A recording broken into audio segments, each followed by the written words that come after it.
అయిన వాళ్ళని పైరవులు చేస్తారని అంటున్నారండి. ఇప్పుడు ఇప్పుడు పైరవి అంటే ఏ విధంగా పైరవి చేయగలుగుతాం మనం? ఫర్ ఎగ్జాంపుల్ ఎంఆర్ఓ దగ్గర అన్యాయంగా ఆగిపోయినటువంటి ఫైల్ని నా వెనకాల ఈ ఎమ్మెల్యేను ఆ ఎంపీ ఉన్నాడని నేను ఇక్కడ చెప్పుకోను, నేను ఒక్కనే వస్తా అని చెప్తా. దాన్ని పైరవి అనేది ప్రతి ఒక్కరు అనుకుంటున్నాను.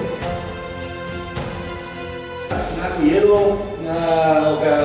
నాకు సీట్ కావాలి, నాకు ఎమ్మెల్యేగా నేను పోటీ చేయాలి, ఎమ్మెల్సీగా నేను పోటీ చేయాలి, లేదా నామినేటెడ్ పోస్ట్ కావాలని చెప్పి నేను ఎక్కడ అడుగుతలేదు. అయితే మీరు అడగవచ్చు, ఎటువంటిది ఏం లేకుండా డైరెక్ట్ టీపీసీసీ ఇచ్చేస్తారా కాంగ్రెస్ పార్టీలో అని చెప్పి మీరు అడగవచ్చు. రాష్ట్రంలో 100% ప్రజలలో 70% ప్రజలకు తెలుస్తుంది. ఎందుకు ఇవ్వరు?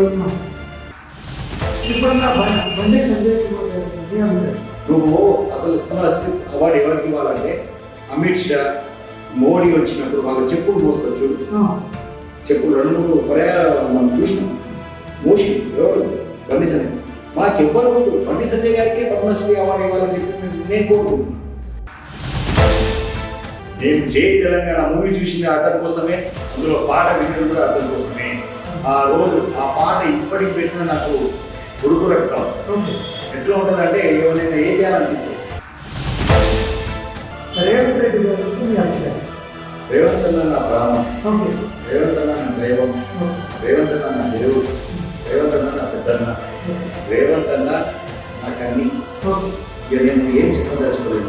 నువ్వు ఈ విధంగా పోటీ చేయాలి, రెడీ అయిపో అని అంటే డెఫినెట్గా ఇటు అధిష్టానం దీనిని కూడా అటు ప్రజలు నేను ఏ కాన్స్టిట్యుయెన్సీలో నిలబడుతున్నా, ఏ మండలంలో నిలబడుతున్నా వాళ్ళ అభిప్రాయాలు కూడా సేకరించి నేను ముందుకెళ్తాను.